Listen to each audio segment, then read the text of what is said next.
हाल ही में आपने देखा कि डोनाल्ड ट्रंप को ओवल ऑफिस वाइट हाउस में मिलने के लिए जो व्यक्ति पहुंचा वो यूक्रेन का पप्पू ज़ेलेंस्की था। ज़ेलेंस्की की वहां पर बहुत बुरी तरह से बेइज्जती हुई, जैसे अक्सर पूरे विश्व तौर पर पप्पुओं की होती है। और ज़ेलेंस्की का जो पूरा का पूरा मिशन था जिसके तहत वो वहां पर गया था, वो पूरा मिशन बेसिकली फेल हो गया। सवाल ये उठता है कि ट्रंप आफ्टर ऑल यूक्रेन से चाहता क्या है? क्या ट्रंप का ऑब्जेक्टिव यूक्रेन से सिर्फ यूक्रेन के अंदर एक पीस लाना है या खेल कुछ और है? इस खेल को समझने के लिए हमें 2006 में जाना पड़ेगा। 2006 में यूक्रेन की पूरी कमान जिस व्यक्ति के हाथ में थी उसका नाम था विक्टर यानुकोविच। विक्टर यानुकोविच एक रशियन बैक्ड रूलर था। उसको रशिया का पूरा सपोर्ट और सहमति थी। रशिया के सपोर्ट से वो पूरे अपने मंत्रिमंडल को चलाता था। विक्टर यानुकोविच के मंत्रिमंडल में एक नेचुरल गैस मिनिस्टर होता था और उस नेचुरल गैस मंत्री का नाम था मिकोलो ज़्लोकवेस्की। मिकोलो ज़्लोकवेस्की बड़ा पावरफुल आदमी था, क्योंकि मिकोलो ज़्लोकवेस्की ने सबसे पहले नेचुरल गैस मंत्री होते हुए एक कंपनी का गठन किया। उस कंपनी का नाम था बुरिस्मा। बुरिस्मा नाम की कंपनी को उसने फिर दूसरे लेवल पर परमिशन दी रशिया के बैकिंग से कि यूक्रेन के अंदर जो सबसे बड़ा गैस फील्ड है वहाँ का, जिस गैस फील्ड का नाम था सखलानिस्का गैस फील्ड, उसको बेसिकली एक्सप्लोर करने की परमिशन मिकोलो ज़्लोकवेस्की ने दी। अब देखिए कितनी बड़ी बात है कि मंत्री जो है उसी ने कंपनी बनाई, उसी की कंपनी यूक्रेन के सबसे लार्जेस्ट गैस फील्ड को एक्सप्लोर करती है और सबसे लार्जेस्ट गैस फील्ड को एक्सप्लोर करके गैस वहाँ से प्रोड्यूस कर कर पैसा कमाती है। तो मंत्री का ये कॉन्फ्लिक्ट ऑफ इंटरेस्ट तो था ही, लेकिन इसके साथ साथ क्योंकि उसके ऊपर कोई चेक नहीं था, क्योंकि उसको रशिया की बैकिंग थी, विक्टर यानुकोविच की बैकिंग थी, जितना भी पैसा उसने इस कंपनी बुरिस्मा से प्रॉफिट से कमाया उस पैसे को प्रयोग करके उसने अलग अलग धंधे खोले। आज की डेट में यूक्रेन में एक बहुत बड़ा फैशन ब्रांड है और उस फैशन ब्रांड का नाम है ज़्लोकी। ज़्लोकी एक ऐसा बड़ा यूनिक सा फैशन ब्रांड है जो यूक्रेन के एलीट लोग ही केवल, यानी कि बड़े अमीर लोग ही केवल उसको प्रयोग करते हैं। ज़्लोकी की सबसे बड़ी खास बात यह है कि ये मिकोलो ज़्लोकवेस्की का अपना पर्सनल ब्रांड है और इस ब्रांड में जितने भी प्रोडक्ट बनते हैं वो बेसिकली मगरमच्छ की चमड़ी और सांप की चमड़ी के तहत ही बनाए जाते हैं, जो कि वैसे भी अंतर्राष्ट्रीय स्तर पर बड़े महंगे होते हैं और कई देशों में तो इनका प्रयोग करना वर्जित भी है। लेकिन इससे बड़ी बात क्या हुई? इससे बड़ी बात ये थी कि क्योंकि उस समय विक्टर यानुकोविच की सरकार में मिकोलो ज़्लोकवेस्की ने बहुत पैसा कमाया। ये पैसा उसने जाहिर सी बात है कि विक्टर यानुकोविच से लेकर रशिया तक पैसे को पहुंचाया। इस पैसे को पहुंचाने का उसको जो रिवॉर्ड मिला वो ये था कि 2012 में विक्टर यानुकोविच ने ज़्लोकवेस्की से उसका मंत्रिमंडल छीन लिया। उससे बोला कि अब आप नेचुरल गैस मंत्री नहीं रहेंगे, बल्कि अब आपका प्रमोशन हो गया है, और उसको नेचुरल गैस मिनिस्ट्रीशिप से हटाकर उसने मिकोलो ज़्लोकवेस्की को national security and defence council का एक मेंबर बना दिया। National security and defence council उस समय यूक्रेन में विक्टर यानुकोविच के समय एक ऐसा ग्रुप था, एक ऐसी काउंसिल थी जो कि रेगुलर बेसिस पे रूस के राष्ट्रपति जो व्लादिमीर पुतिन हैं उनसे डेली बेसिस पर, रेगुलर बेसिस पर, वीकली बेसिस पर चर्चा करती थी और उनके डायरेक्शंस के तहत यूक्रेन में काम करती थी। अब दिक्कत ये हुई कि जब से वो national security and defence council का हिस्सा बना तो मिकोलो ज़्लोकवेस्की के पास ज़्यादा समय बचा नहीं था कि अब वो अपनी बुरिस्मा कंपनी को मैनेज कर पाता डे टू डे लेवल पर, क्योंकि अब उसका बहुत बड़ा प्रमोशन हो गया था।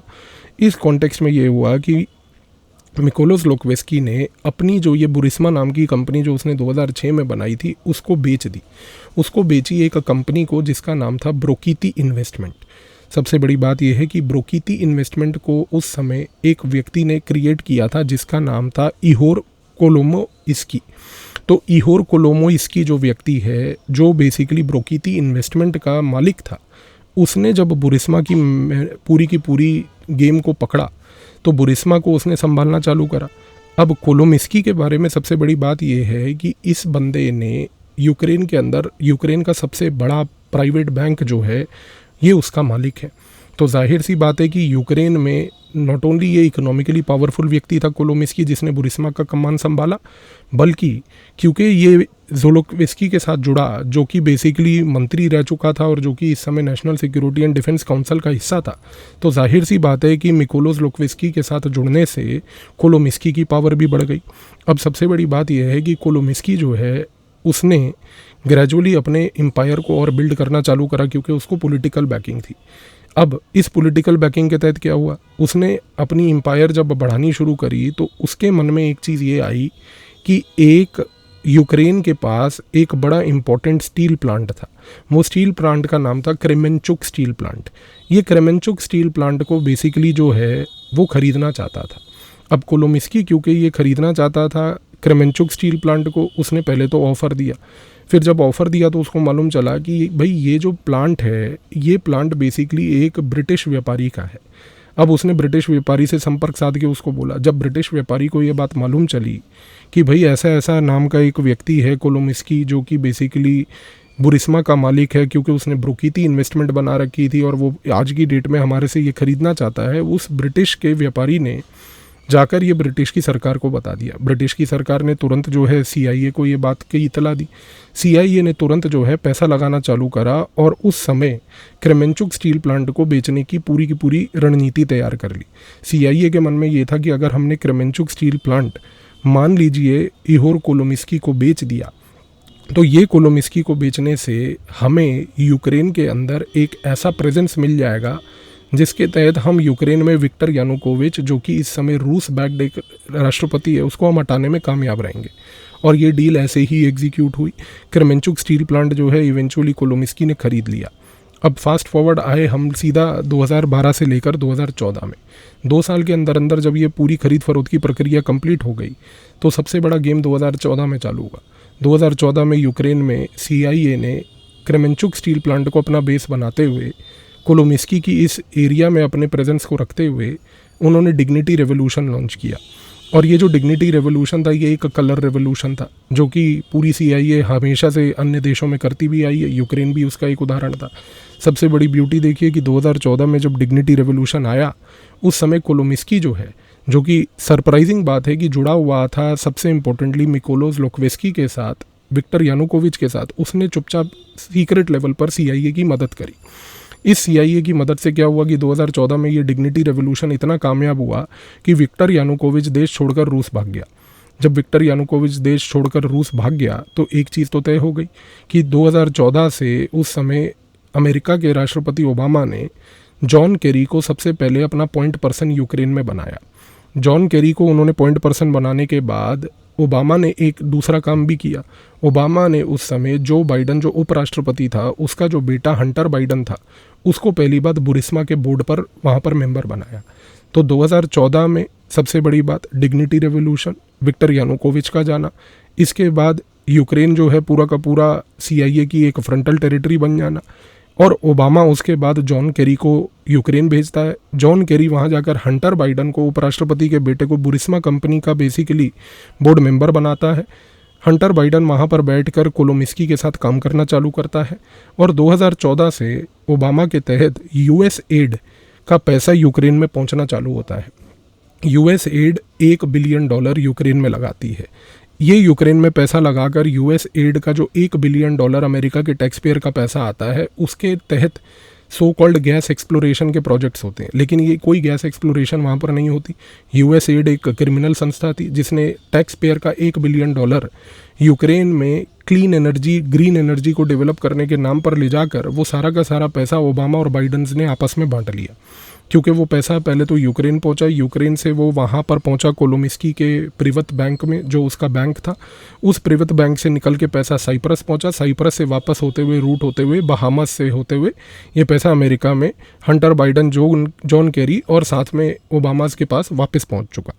अब सबसे बड़ी बात ये थी कि उस समय 2016 में जब अमेरिका में राष्ट्रपति का परिवर्तन हुआ और ट्रंप आया, तो ट्रंप आने के समय 2016 से 2020 तक, क्योंकि ट्रंप का वो पहला इनिंग था US में, उस समय ट्रंप को इतनी नॉलेज भी नहीं थी कि US का डीप स्टेट क्या है और कैसे ऑपरेट कर रहा है। दूसरी सबसे बड़ी बात थी कि क्योंकि US एड हमेशा से ओबामाज और क्लिंटन्स और बाइडन से जुड़ा हुआ था, तो US एड ने चुपचाप ओबामा के तहत, ओबामा के कहने के तहत ये इंश्योर किया कि 2016 से 2020 पहली बात तो ट्रंप पूरे के पूरे यूक्रेन गेम से बाहर रहे। तो 2016 से 2020 तक ट्रंप जो है यूक्रेन के अंदर जो असली खेल चल रहा था उसको समझने में नाकाम रहा और यहाँ पर ट्रंप को कोई एंट्री इस प्रकार की मिली नहीं। अब सबसे बड़ी बात क्या है? सबसे बड़ी बात यह है कि अब जब से ट्रंप वापस आया है, अब ट्रंप को 2 चीज़ें समझ आ गई हैं। पहली चीज़ तो ये समझ आ गई है कि किस प्रकार से ये डीप स्टेट ऑपरेट करता है, जिसके खिलाफ अब वो एक लड़ाई लड़ रहा है। दूसरी सबसे बड़ी बात यह है कि ट्रंप कह रहा है जो उसका असली ऑब्जेक्टिव है, नॉट कि जो आपको मीडिया दिखा रही है, बल्कि उसका असली ऑब्जेक्टिव अब ये है कि भाई बाइडन्स ने, जॉन कैरी ने, ओबामाज ने, क्लिंटन्स ने, इन्होंने कई अरबों डॉलर जो हैं यूक्रेन के तहत बना लिए। अब ये पैसा बनाने का ऑब्जेक्टिव मेरा है। अब यूक्रेन से पैसा पहली बात तो मैं भी बनाऊंगा। अब यहाँ पर यूक्रेन में पैसा वो ट्रंप कैसे बनाएगा? सबसे पहले तो वो आज की डेट में जो ये नया ढोंग लेके बैठा है कि मैं वॉर रुकवाऊंगा। आपको मैंने एक वीडियो में पहले भी ये बात बोली, जो कि इजराइल को लेके और हमास को लेके वीडियो मैंने आपके साथ बनाया था, कि ट्रंप का उद्देश्य वॉर को रुकवाने का कोई एक पॉजिटिव ऑब्जेक्टिव नहीं है। ट्रंप वॉर इसलिए रुकवा रहा है क्योंकि पहली बात तो जिन लोगों ने ट्रंप के साथ जुड़कर उसके कैंपेनिंग में उसकी मदद की है पूरे चुनाव में लास्ट ईयर, उनको अब वो पहली बात तो ठेके वापस दिलवाना चाह रहा है। ये हर जगह होता है, भारत से लेकर अमेरिका सेम प्रक्रिया चलती है।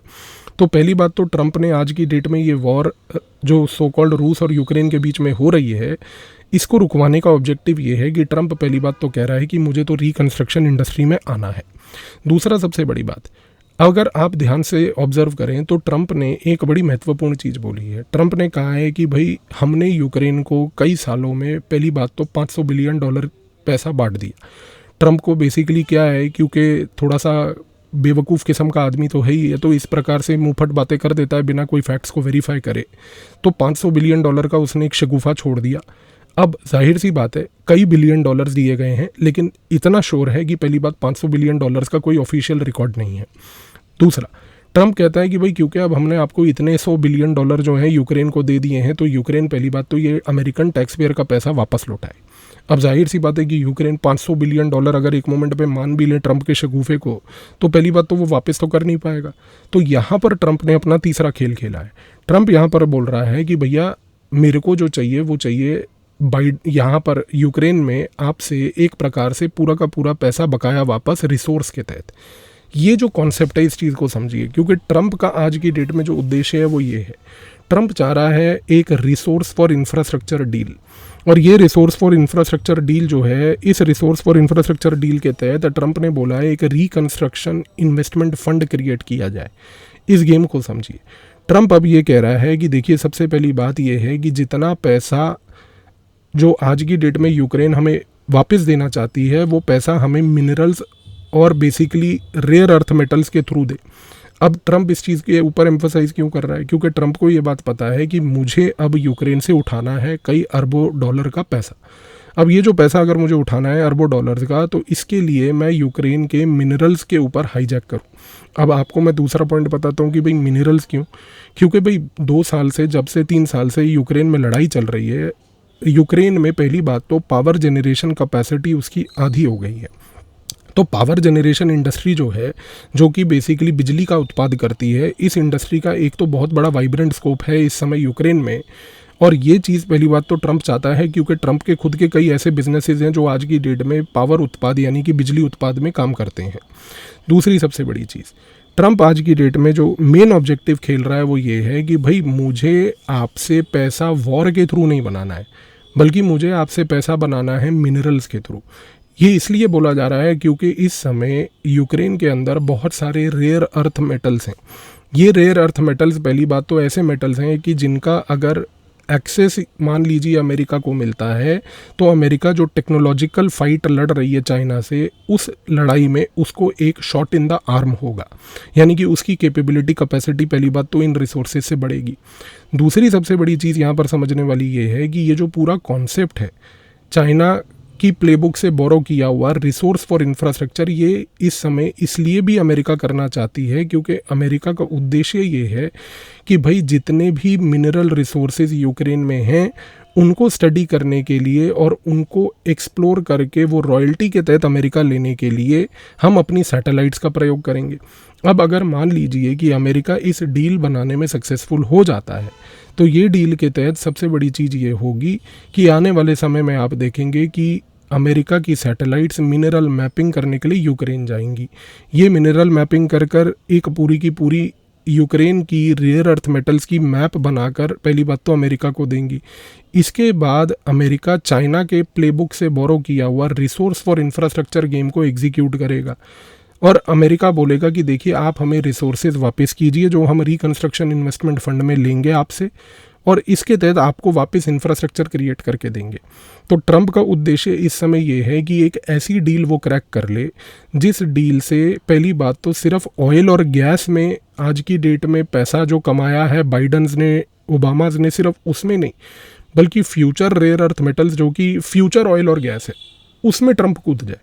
तो ट्रंप एक प्रकार से लॉन्ग टर्म गेम खेल रहा है। ट्रंप एक प्रकार से ऐसा गेम खेल रहा है कि उसको ये लग रहा है कि लंबे समय के लिए अगर मुझे अपना प्रेजेंस यूक्रेन में बनाना है, कल को अगर मैं चला भी जाऊं तो जिस प्रकार से मेरे जाने के बावजूद भी ओबामा बाइडन्स वगैरह पैसा कमाते रहे हैं यूक्रेन से, वो पैसा मैं कमाता रहूं।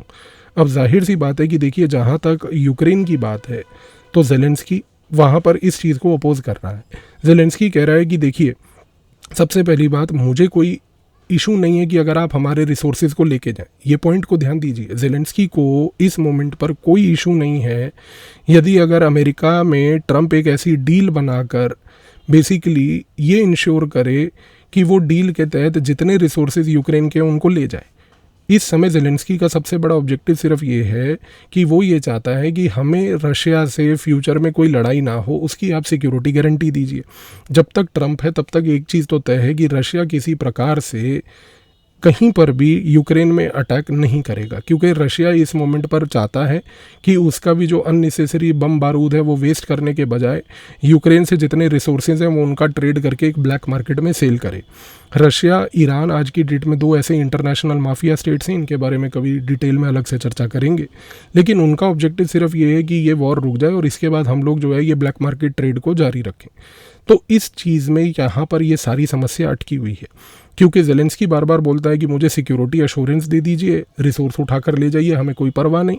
और इस समय ट्रंप जो है वो बोलता है कि देखिए सिक्योरिटी गारंटी से मुझे कोई लेना देना नहीं, मुझे रिसोर्स चाहिए, मुझे वो पैसा चाहिए, यूक्रेन से वो पैसा बनाना है जो मुझे डिप्राइव किया गया है, क्योंकि ये जो पूरा का पूरा डीप स्टेट जिन्होंने पैसा अभी तक कमाया है वो पैसा मुझे कमाना है।